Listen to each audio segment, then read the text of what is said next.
कोई अंदाजा कर सकता है उसके जोरे बाजू का, निगाहें मर्दे मोमिन से बदल जाती भटकती हैं। सदजी वकार इस बात में तो दो राय हो नहीं सकती कि मोमिन एक फौलादी दीवार की मानद है। तारीख इस बात की गवाही कि मोमिन बे तेल भी लड़ा है।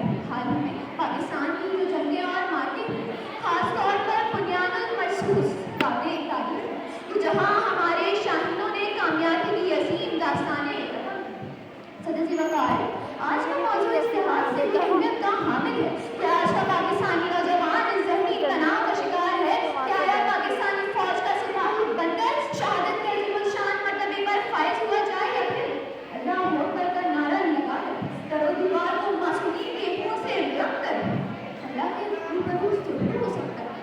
सदजी वकार जिहाद और शहादत के तसव्वुर से उस वक्त खड़ा हो सकता है, लेकिन हमने देखा कि किस तरह सभी सोच रखने वाले नौजवानों को शहादत का झांसा देकर उनकी होली खेली जाती है। तो खून जो बरसों की मेहनत के बाद वालिदैन ने बच्चों के जिस्म का हिस्सा बनाया, उन लम्हों में जमीन पर ऐसे पड़ा होता है कि जैसे जानवर ज़िबा किए गए हों। वो बच्चे कि जिनका मामूली बुखार वालिदैन को रात भर सोने नहीं देता, तो बेयारो मददगार पड़े होते हैं, कभी स्कूलों में तो कभी मदरसों में, कभी सड़कों पर तो कभी पार्कों में। लेकिन ऐसे में सदजी वकार ऐसे में इसराफील ने एक बार तो खुदा की तरफ देखा होगा, जरूर देखा होगा।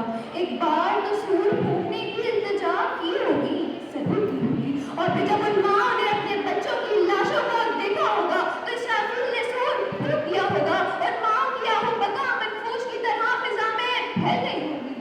नाजिल कर अब ईसा को, भेज खुदाया मेहदी को, देख दज्जाल आजाद हुए तो फूलों के क्या हाल।